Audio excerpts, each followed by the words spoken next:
さんこんにちは、とこママ情報局です。今日は東京文京区の湯島天満宮にやってまいりました。湯島天満宮はとこママ情報局でも3年前ぐらいですかね、神社紹介で、お伺いし参拝させていただきましたけれども、それ以来ということでね、とっても久しぶりになります。で今2月の中旬ということで、天満宮といえば梅の花、梅がねちょうど見頃を迎えていて、梅祭りもね開催中なんですよね。ということで、今日はですねこういった撮影の許可書もいただきまして、これから湯島天満宮の梅の花を楽しみにお伺いしたいと思います。やっぱりね梅祭り開催中ということでね、すごく多くの方がいらっしゃってますね。はい、こちらです。青銅製の大きい鳥居、天満宮のね額がかかっていますよね。このね自体がちょっと特徴的で面白いなと、以前もね伺った時思ったんですが、額の周りにねこう梅の花があしらわれているのも可愛いですよね。で鳥居のところにも梅鉢門の門も見られます。この表鳥居には漢文7年の刻銘があり、この時期に寄進されたものとされています。都内に現存する最も古い銅製の鋳造鳥居で、東京都の指定有形文化財に指定されました。それでは失礼いたします。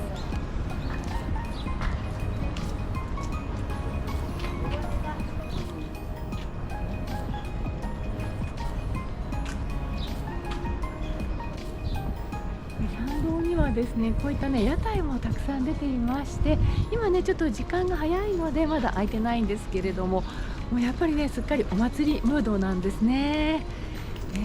夕方になったらね屋台も開くんでしょうか。はい、こちらが手水舎ですけれども、手水舎の両側にもねなで牛が保安されています。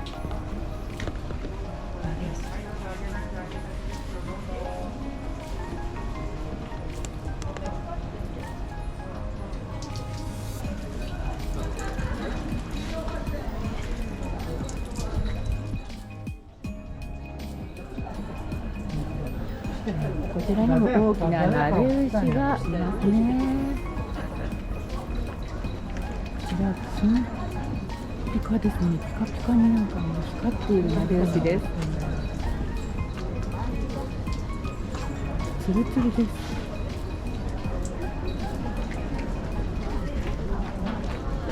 天神信仰の中でも天神様と牛には古くよりさまざまな縁起伝承があります。菅原道真公がお生まれになったのは昭和12年の6月25日、牛の年の牛の日の牛の刻。お亡くなりになったのは延喜3年2月25日の牛の日。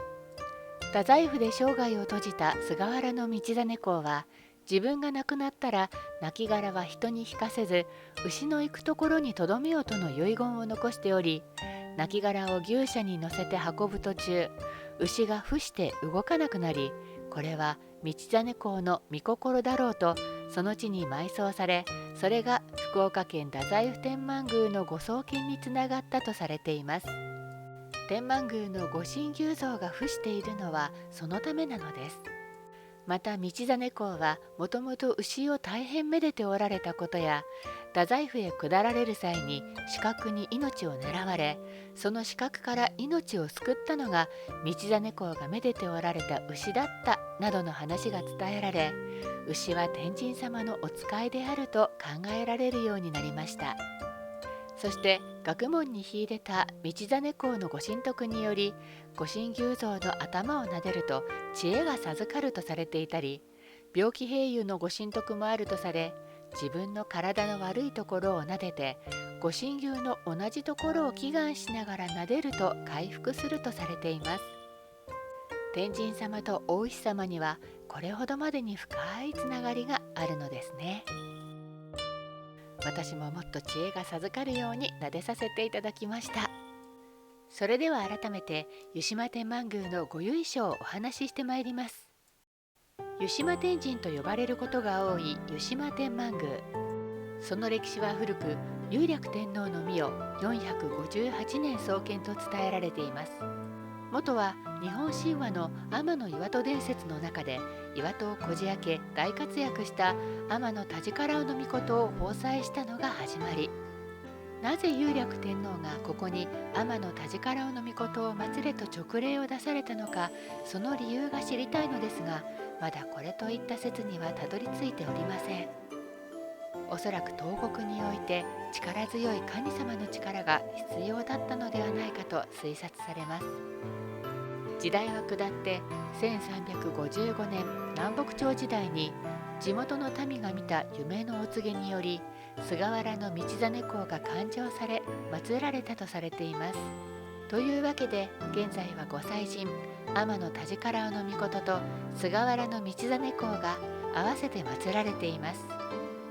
学業に秀でていた菅原道真公と力持ちの天田治家老の命のご神徳により、学業成就、勝負運などのご利益があるとされ、多くの受験生が合格祈願に訪れます。都内屈指の合格祈願の神社でもありますので、合格を願う絵馬もたくさんかけられています。ぎっしりとたわわにかけられた合格祈願の絵馬は圧巻です。受験シーズンもそろそろ終わりを迎えますが、この絵馬にしたためられた受験生の切なる願いがどうか叶いますように。さて、今や全国に1万2000社あるとされる天満宮。なぜこれほどまでに天神様が信仰されるようになったのでしょうか。時は平安時代、藤原氏が強大な勢力を持っていた頃、漢試登用試験で抜群の成績を収め、朝廷の最高職ともいわれる右大臣にまで上り詰めた菅原道真公。しかし、それを快く思っていなかった藤原時平は、菅原道真公を陥れるために、当時の天皇醍醐天皇に、菅原道真は天皇を拝謁させるために陰謀を企てていると伝えたのです。時平の言葉を信じた醍醐天皇は、菅原道真公を失脚させ、太宰府、現在の福岡県に左遷してしまいました。太宰府に幽閉され、失意のうちにわずか2年で非業の死を遂げた道真公。都では道真公亡き今、藤原時平の覇権が続くと思われていましたが、藤原時平は39歳で突如亡くなってしまいます。さらにその後、宮廷内で落雷が発生して複数の貴族が命を落とし、やがては道真公を左遷した醍醐天皇とその皇太子までもが病で立て続けに亡くなってしまいました。これらの出来事は菅原道真公の怨霊によるたたりであると恐れられ、亡くなっているにもかかわらず大臣の位を与えて怒りを収めようとしましたが、災いは収まらず、最終的には菅原道真公の魂を神として祀るべく、京都の北野天満宮が建立されたのです。菅原道真公は落雷をもたらしたことから大神として崇められ、天神様と呼ばれ、天神信仰が広まりました。このような非業の死を遂げた人物の強い怨念をプラスのパワーとしてご祈願することを怨霊信仰といい、菅原道真公、平将門公、崇徳天皇は日本三大怨霊と言われています。怨霊さえもプラスのパワーに変えてしまう日本人独特の信仰心は改めて興味深いなと思いますし、1000年以上経った今も神となった菅原道真公に対し多くの人々が手を合わせ祈りを捧げるというところにも何かロマンを感じてしまいます。というわけで、福岡の太宰府天満宮は道真公の御墓所として唯一無二の聖地、関西廟と称えられる全国天満宮の総本宮。京都の北野天満宮は全国天満宮天神社の総本社です。湯島天満宮は京都の北野天満宮から誕生されました。次に天神様と梅についてのお話をしていきましょう。道真公はご生涯を通じてこよなく梅を愛されました。5歳で初めて読まれた歌にも梅が登場します。美しや紅の色なる梅の花、あこが顔にもつけたくぞある。道真公は京都から太宰府へいわれのない罪で左遷される折、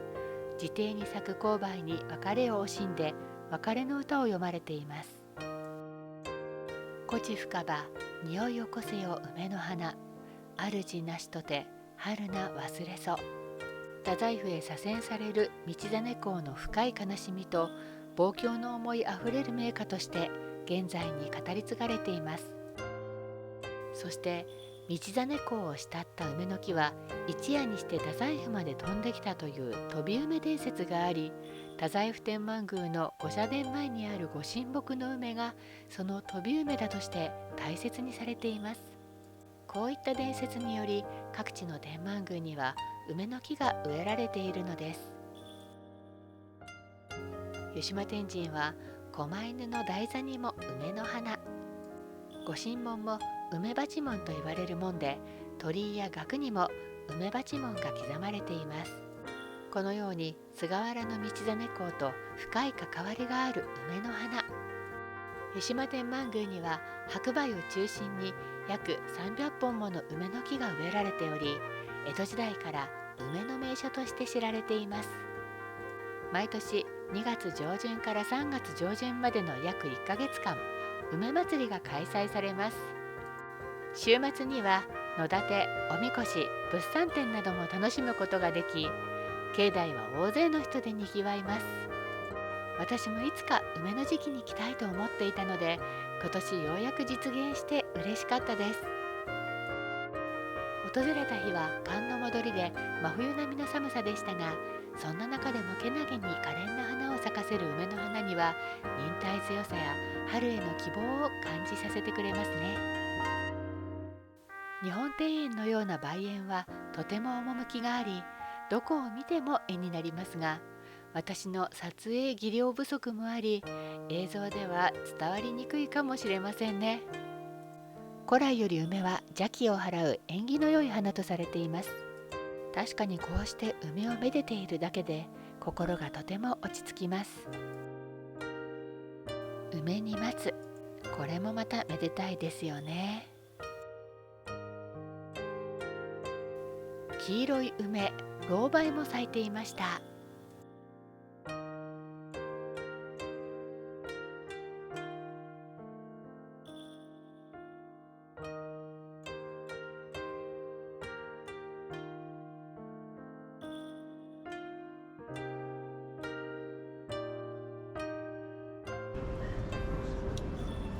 こちらも今ちょうど見頃ですね。すごい素敵。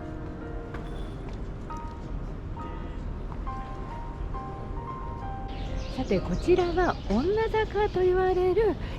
裏参道の方になるんですけれども、こちらにもね梅が綺麗に咲いています。とてもね雰囲気がいいんですよね。ここもね結構おすすめスポットです。ここですね。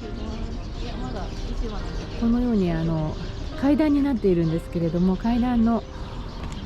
この柵のね向こう側に白い梅がたくさん植えられていて、こちらはまだね三分咲きといったところでしょうかね。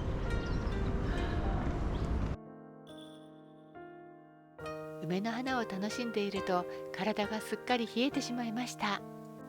何か温かいものでもいただくことにしましょう。湯島名物合格甘酒とありますね。我が家にも数年後には受験生もおりますし、湯島名物とあらばいただくしかありません。じゃあ甘酒を一つ、はい、お願いします。一杯300円です。はい。はい。お盆も梅の花の形をしています。寒い中いただく熱々の甘酒、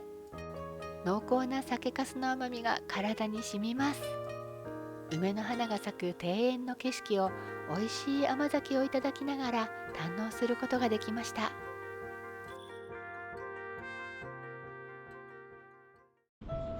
はい、湯島天神の梅いかがでしたでしょうか。まだねこれから咲き始める梅3分咲きぐらいかな。あとは咲き終わった梅などね、いろいろありましたけれども、ちょうどいい時期に来れたんじゃないでしょうか。境内本当にね綺麗に咲いていました。やっぱりね天神さんに梅ってね似合いますよね。いや本当に綺麗でした。梅の季節限定の御朱印も授かることができました。梅祭りは3月8日までだったので、この動画が配信される頃は梅の盛りは終わっているかもしれませんが、もしかすると女坂の方はまだ咲き残りがあるかもしれません。梅から桜へと花の季節は移り変わりつつありますが、もし機会がありましたら、まだほのかに残る梅の香りを楽しみに湯島天満宮もぜひ足を運んでみてください。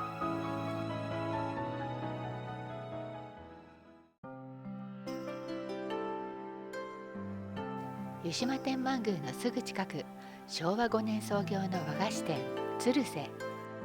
豆大福や豆餅をはじめ四季折々のお菓子などどれも人気で、イートインスペースではあんみつやおぜんざいなど甘味もいただけます。あんみつも美味しかったのですが、今回はこの時期ならではのこちらをご紹介したいと思います。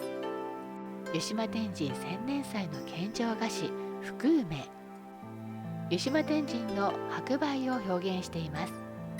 淡いピンク色の花びらの真ん中には紀州産の小梅が乗っています。見た目も可愛いですね。ういろうのような餅の中に梅じそを加えた白あん。テイクアウトして近くの公園でいただきました。お餅はとろっと柔らかくて、中の白あんはしその風味がして甘すぎず、ほんのり塩味と甘酸っぱさも相まってさっぱりおいしい。材料には国内産の納得したものだけを使用し、代々受け継がれている技法により生み出される和菓子だけあって、とても繊細で優しいお味。福梅は特にこの時期に人気ですが、他にも名物豆大福なども今度は食べてみたいと思いました。梅を五感で楽しめた一日でした。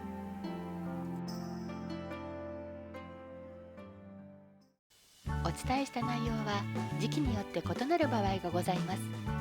最新の情報はホームページなどでご確認くださいね。ご視聴ありがとうございました。次回の動画でまたお会いしましょう。